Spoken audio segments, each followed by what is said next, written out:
It was just before sunrise in the frozen city of Kemerovo. The streets were silent. The buildings, still cloaked in shadow, stood like mute witnesses to a truth they could never speak. Behind the thin walls of one apartment, a sound began to rise, a desperate, gasping scream. It wasn't the kind of scream that startles.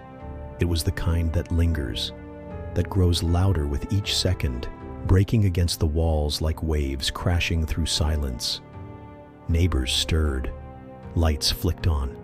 Doors stayed shut. Another scream, then pounding, not on the walls, but from inside. A woman was begging, and still. No footsteps in the hallway. No officers rushing up the stairs. Just more screaming. Then silence. Then another cry, and another. A rhythm no one should ever hear. Some residents picked up their phones. They dialed the emergency number. Once, twice, 7 times. And still. No one came. Tell me, how many screams does it take before someone comes?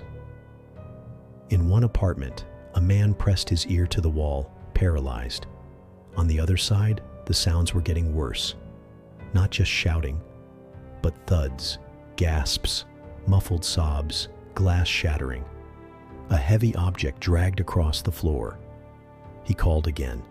There's a woman. She's being beaten. She's screaming. Please, just send someone. The voice on the other end told him help was on the way. It wasn't. Across the hallway, another neighbor stood frozen, hand trembling as she tried to explain what she was hearing. It's been going on for hours, she said. She's begging. She's saying someone's trying to kill her. Dispatch asked if she knew which apartment. She gave the number. Still, no one came. From the windows above, the city slowly began to wake up. The sun crept over the skyline. A street cleaner pushed snow aside, unaware of what was happening just meters away. Inside that apartment, the screams were fading. No one broke down the door. No one reached her in time. By the time anyone entered the apartment, the silence had already settled. Her body was found on the floor, cold, motionless, strangled with the cord of an electric iron.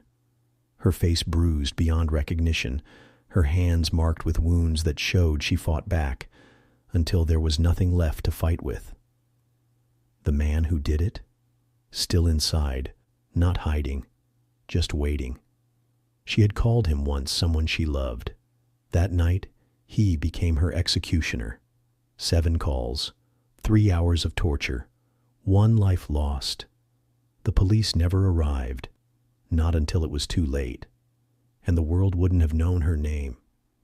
If her mother hadn't refused to be silent, if activists hadn't made noise, if a nation hadn't been shaken awake by the truth. This is the story of a young woman who screamed, and no one came. What happened behind that door changed Russian society and shattered a family forever.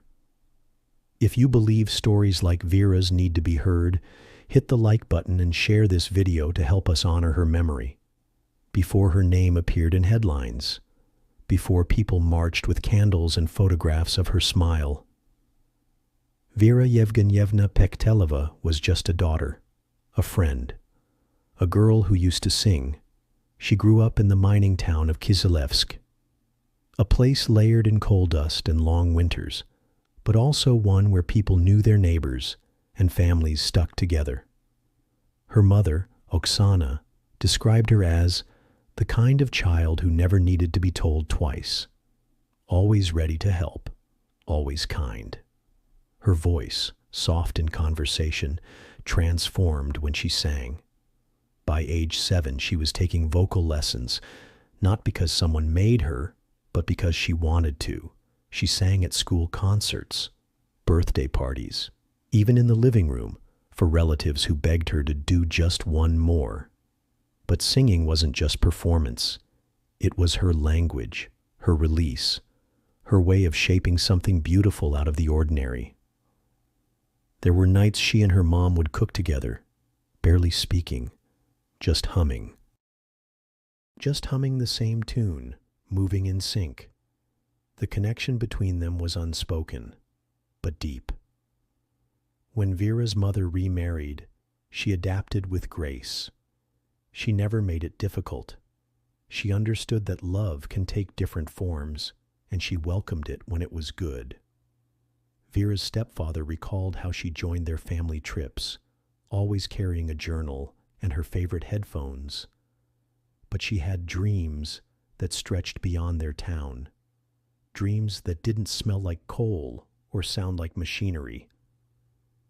After finishing high school, she moved to the regional capital, Kemerovo. There, she enrolled in Kuzbass State Technical University. It wasn't just a new city. It was the beginning of her independence, a blank canvas. She chose engineering, a field where not many women enrolled. But she liked challenges. She liked proving people wrong, not with words, but with results. Life in Kemerovo wasn't always easy. She missed home. The rhythm of familiar voices, her mom's cooking, the safety of small things. But Vera adjusted quickly. She was the kind of person who made strangers feel like they'd known her for years. She joined study groups, picked up a part-time job at a bookstore, started tutoring classmates who struggled with coursework. Her professors noticed. One described her as quietly brilliant, never the loudest in the room, but always the one people turned to when they needed clarity. Outside of school, she still carried music with her. On weekends, she'd volunteer at a local cultural center, helping with youth talent shows. Sometimes she performed, not to chase fame, but to stay connected to that part of herself. She kept in close touch with her family, daily calls with her mom, voice notes filled with updates and jokes. Her younger cousins adored her. To them, Vera wasn't just the smart one in the family.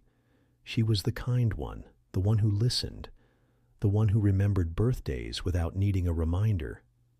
She had plans.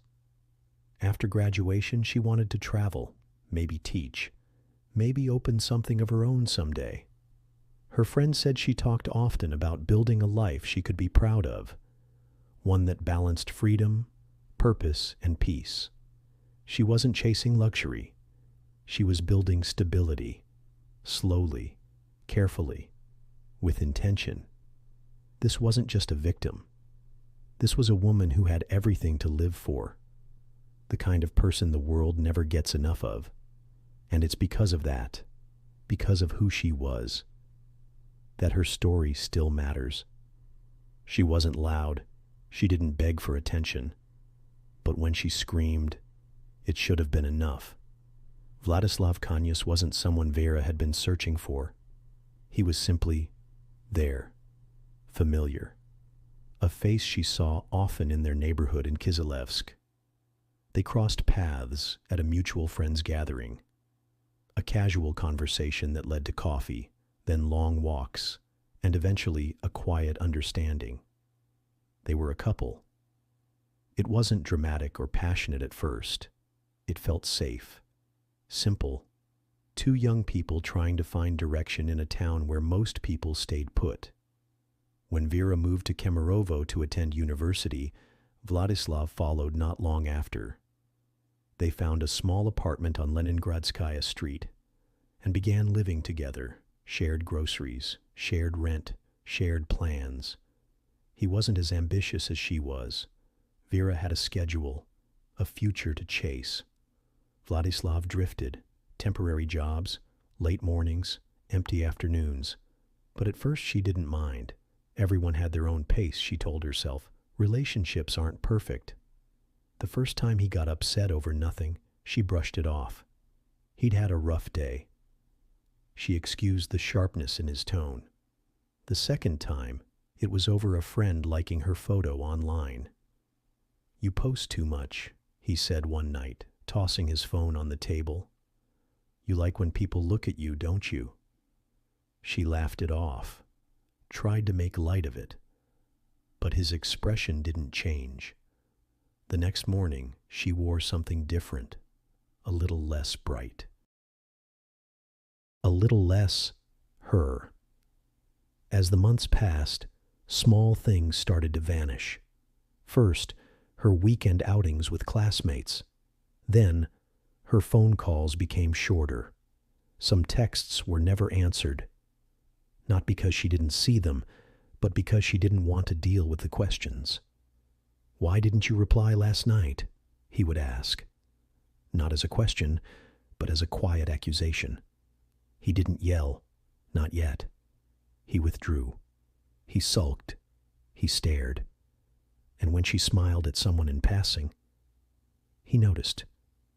"You think you're better than me now? Since you started that university?" Vera began to live in halves. Half of her present focused on school, half of it calculating how to avoid setting him off. It was like walking a tightrope in her own home. Some days he'd apologize, cook for her, say he loved her more than anyone else ever could. On those days, she'd try to believe him. Hope can be stubborn like that. But the cracks never healed. He didn't want her spending time with others. He monitored her schedule. He began showing up unexpectedly. Once she confided in a friend. "It's not abuse," she said. "He's just intense, and we've been together so long. Maybe I'm the one who needs to try harder." But inside, she knew better. By late 2019, Vera had started packing pieces of her life back into boxes. Quietly, carefully. She moved out in November, told him it was over. Some of her things remained in the apartment, but she didn't care. She had walked away with something more important. Her freedom. She knew it wouldn't be easy, but she also knew if she stayed, she'd lose more than herself. It was January 13th, 2020. Vera had been free for just over 2 months. She had settled into her new routine, still attending university, still talking to her mom every night. She was healing, slowly, quietly. But some things weren't finished. Her winter coat, a few books, her charger. Still at the apartment she once shared with Vladislav. He had asked her to come by and collect them. Just a quick stop, he promised. No arguments, just closure. At 8:43 p.m., Vera messaged her friend. "I'll be back soon, just picking up my stuff." She never sent another text after that. The apartment door opened. Vladislav greeted her with a strange calmness. There was no confrontation, at least not right away. He asked her to sit, offered her a drink. He said he wanted to talk, that he was sorry for everything, that he missed her. Vera stayed by the door, but he locked it anyway. A quiet sound, one click, and the exit no longer existed. Whatever expression he had when she arrived, it changed. The regret in his voice faded. His posture stiffened. His smile gone. He began asking questions. "Why didn't you answer my messages? Who's the guy in your contacts?" She didn't argue. She kept her voice calm. She asked for her things. He moved closer and closer, and when she stepped back, his hand shot forward. The first blow was to her face. Open hand, then closed fist. She stumbled back, but there was nowhere to go. The apartment wasn't large. The space between her and the door had vanished. "You made me do this," he said. He shoved her against the wall, demanded to know who she had been seeing, accused her of cheating, of lying, of ruining his life. She begged him to stop, told him she hadn't done anything, told him she just wanted to leave. But Vladislav didn't stop. He dragged her by the arm into the next room, tossed her onto the floor, kicked her, punched her. Again, again. When she tried to scream, he slapped her hard enough to draw blood. When she tried to run, he knocked her down. again. Minutes turned into hours. He found a belt, a knife, then an iron. When he wrapped the cord around her neck the first time, she passed out. But she came to. That wasn't enough for him. The second time, she didn't wake up. And all the while, just beyond the walls, people were listening. At 4:07 a.m., a neighbor called the emergency number. "There's someone being hurt," he said. "She's screaming. It's been going on for over an hour." The dispatcher asked for the address. The man gave it. "They'll be on their way," came the reply. But no one came. At 4:28 a.m., another neighbor called. "She's still screaming, please." No one came. By 5 a.m., the entire floor was awake. Some neighbors stood by their doors, phones in hand, afraid to leave their apartments. Others huddled by windows, straining to hear through the walls. More calls were made. "She's begging," one woman told the operator. "He's going to kill her. Please send someone." Still, nothing. One man knocked on the door, lightly, then retreated when he heard something crash on the other side. It was the 7th emergency call that finally reached a senior dispatcher. But by then, the apartment had gone quiet. At 7:30 a.m., Vladislav's brother, alarmed by a strange, half-delirious phone call, arrived at the building. He convinced a group of neighbors to force the door open. They found Vera on the floor of the bedroom. She wasn't breathing. Her face was bruised, her mouth bloodied, and around her neck, looped tightly, was the cord of an electric iron. Vladislav was still there, sitting in the bathroom, silent. He didn't try to run, because he didn't need to. The system had already let her die. She screamed. For hours, she fought, until her body couldn't take it anymore, and no one came.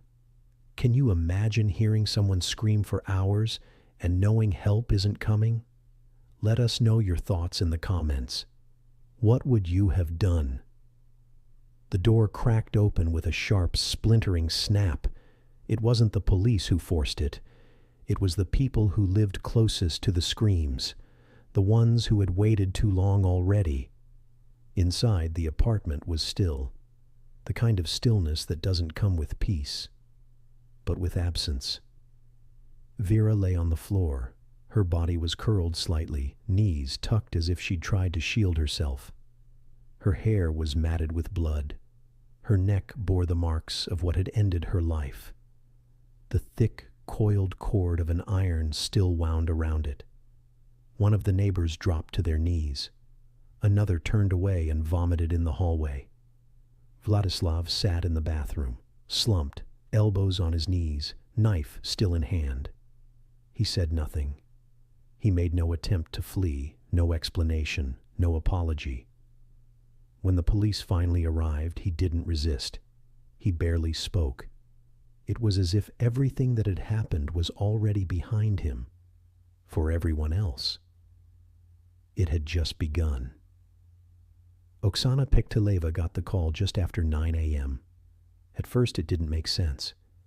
She thought Vera had left for class that morning. Maybe there had been a misunderstanding. Maybe it was a mistake. Maybe it was someone else. But when the officer said her daughter's name, clearly, directly, there was no more space for doubt. Her knees gave out. At the station, they tried to explain what happened. They talked about evidence, about time of death, about procedure. But all Oksana heard was that her daughter screamed for hours, and no one came. The weight of those hours would never lift. Family members gathered in disbelief. Her stepfather had to sit down. Her father, divorced from Oksana years earlier, had to be told in person because no one trusted a phone call to hold him upright. They weren't just mourning a loss.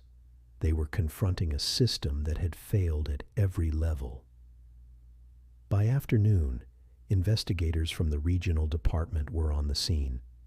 Photographs were taken. Neighbors gave timelines. Some offered audio recordings they had captured on their phones, proof they had tried to get help. It was already clear. This wasn't just a murder. It was a case of abandonment by someone she once trusted and by those meant to protect her.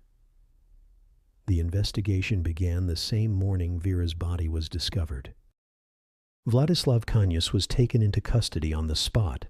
His clothes were blood-stained. The apartment was a crime scene. There was no ambiguity about what had happened, only a question of what would be done about it. The initial charge was basic: murder under Article 105 of the Russian Criminal Code. But the way Vera died, the duration of the assault, the weapons used, the injuries she sustained, was anything but basic. The autopsy revealed 111 separate injuries, fractures, internal bleeding, signs of prolonged torture. Yet still, the case was categorized as a standard homicide. Her family pushed back. They demanded the charge be upgraded to reflect the extreme cruelty involved. They appealed to prosecutors. They reached out to media. They went public with what had been done to their daughter. A petition circulated. Tens of thousands of signatures gathered. Citizens, activists, public figures, all asked the same thing. How can this be considered ordinary murder? Eventually, the charge was amended, now officially murder with special cruelty. A separate charge for rape was added, though Vladislav denied it. The trial began in 2022. The courtroom was quiet. Forensic experts described the injuries. Neighbors gave testimony. Some cried as they recalled the helplessness of that night. When Vladislav was asked why he did it, he shrugged. "I just wanted her to be quiet," he said. Not once did he apologize. The prosecution laid out every detail: photographs, timelines, expert reports, each piece more disturbing than the last. The defense had little to offer. Vladislav didn't deny hitting Vera. He didn't deny using the iron cord, but he claimed it wasn't premeditated, that he just lost control. There was no remorse, no grief, just a man trying to minimize what he had done. Vera's mother sat through every day of the trial, her hands clenched, her eyes fixed on the judge. She listened to every clinical description of her daughter's pain, every technical phrase used to explain what had been done to her child. She never looked away. When the verdict was read, there was a pause. Guilty. 17 years in a strict regime colony. 17. Not life, not even close. The courtroom was silent, but Oksana's tears spoke loud enough. To the state, it was a sentence. To Vera's family, it was an insult. Her father called it a second death. Her uncle said, "The law values some lives more than others. Vera's was not one of them." They filed an appeal. It was denied. Vladislav would serve his 17 years, unless something else intervened.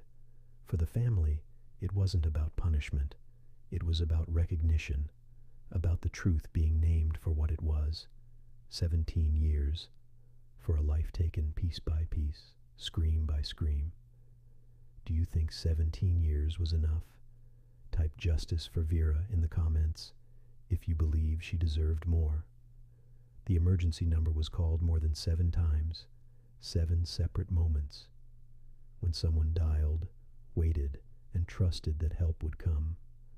Voices trembling, whispers turning into pleading, descriptions getting more desperate with each call. She's screaming again. It hasn't stopped. She's saying he's killing her.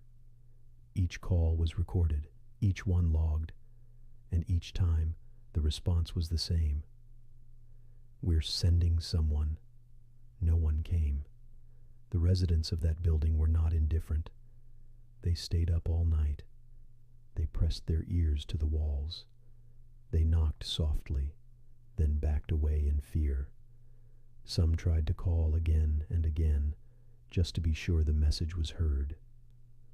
The problem wasn't the neighbors, it was the people on the other end of the line, the ones trained to protect, equipped to intervene, paid to act. And yet they stayed still. Later, it was revealed that the duty officers claimed the patrol car had no fuel, or it was busy elsewhere. The excuses came and went, but the outcome never changed. A woman had cried for help, loudly, publicly. And her voice had been ignored. When the investigation into the police response began, the evidence was undeniable. The logs showed the calls. The timestamps proved the delay. The dispatchers and officers on duty that night were identified. 5 people stood trial. 2 police supervisors and 3 emergency call operators. They were charged with criminal negligence, resulting in death.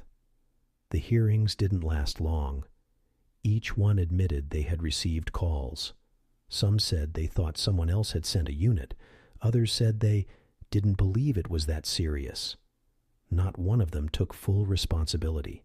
When sentencing was announced, the verdict felt hollow. They were found guilty.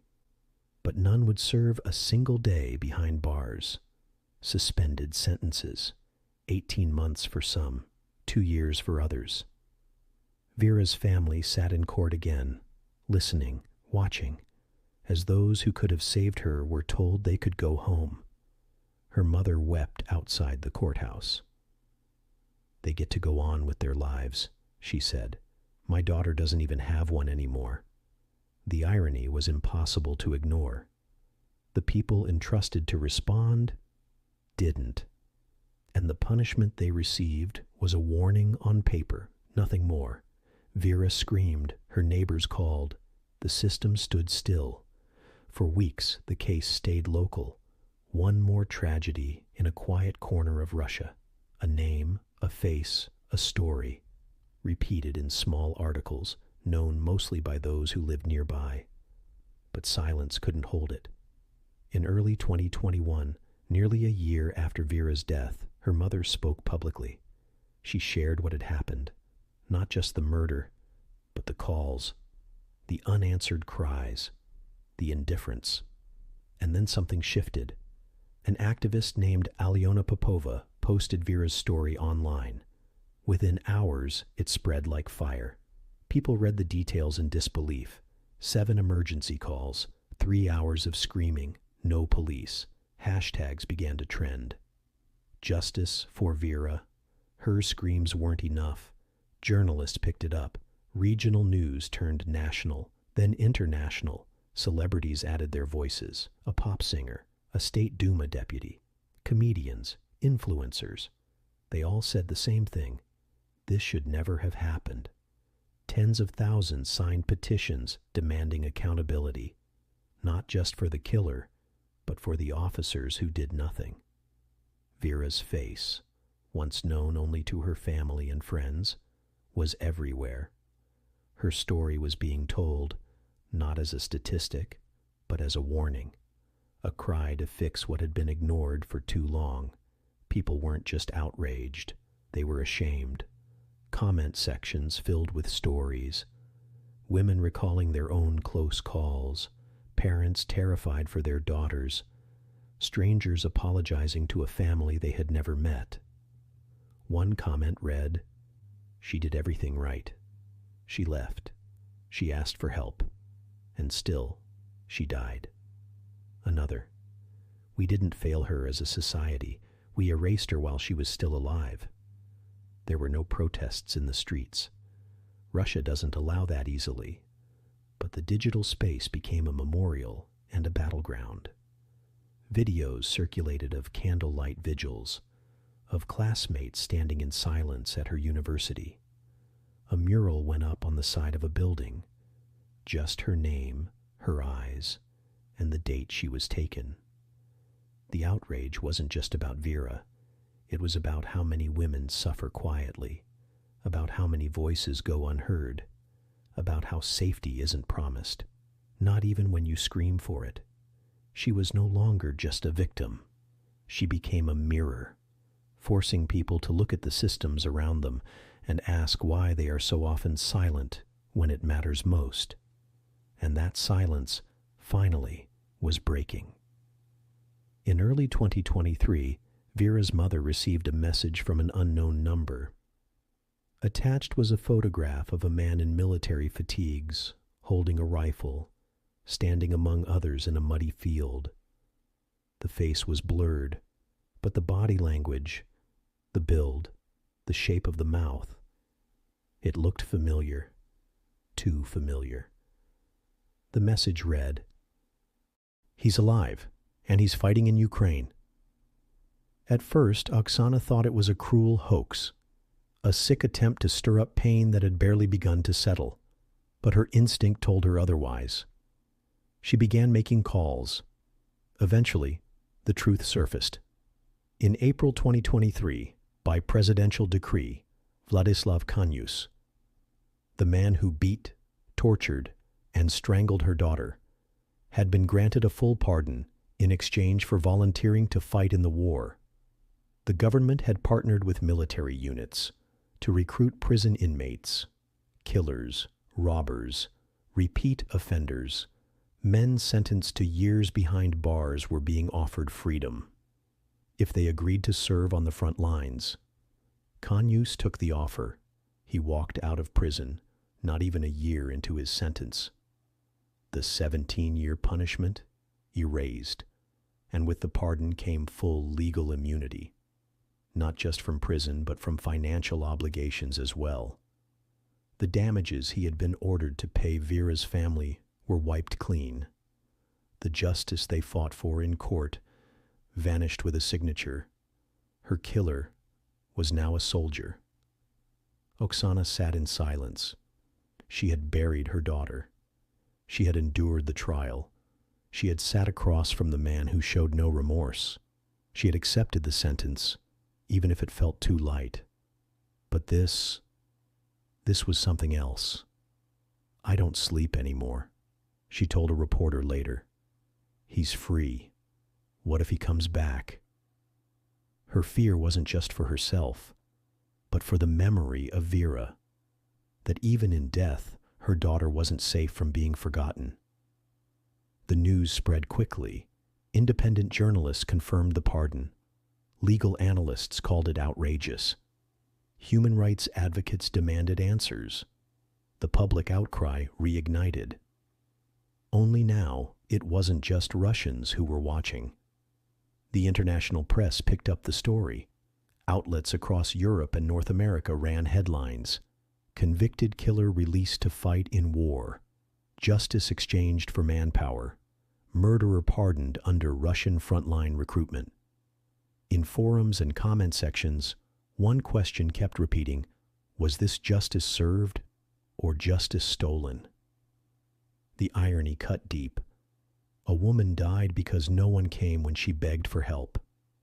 The man who took her life walked free, not through appeal, not through mercy, but through war. And Vera's family was left to carry the same weight all over again. A name, a face, a scream that still echoes, a system that gave them the illusion of justice, only to tear it away. If this story moved you, please subscribe and turn on notifications. We'll continue sharing stories the world must not forget. Vera Pektelova was not a celebrity. She wasn't rich. She didn't have a platform or a powerful last name. She was a student, a daughter, a young woman who believed in quiet things. Honesty, hard work, love. And that's why her story matters. Because if someone like Vera, kind, careful, full of potential, could be ignored while screaming for help, it means anyone could. But what came after her death didn't fade. Her name forced conversations. Newsrooms debated emergency response standards. Lawmakers were pressured to revisit stalled legislation on domestic abuse. Human rights groups used her case as a rallying point for deeper reform. And her family? they never let the silence return. Her mother, Oksana, spoke at forums. Her university held moments of remembrance. Across social media, her face became a symbol of the women who never made it out. People who had never met her called for justice in her name. And in doing so, they gave her something back: visibility, dignity, truth. Her life wasn't defined by how it ended. It's defined by what it woke up in people. If there's one lesson to carry, it's this: don't dismiss the subtle shifts, the uncomfortable comments, the isolation that happens gradually. Abuse doesn't always begin with bruises, but it always ends by taking something: freedom, safety, or worse. If you hear someone screaming, don't assume someone else will act. If you suspect something is wrong, ask. If you're afraid to get involved, ask yourself what silence costs. And if you're in a relationship where love feels like fear, know this: you're not alone, and you can get out. We tell Vera's story not just to remember her, but to make sure fewer stories end the same way.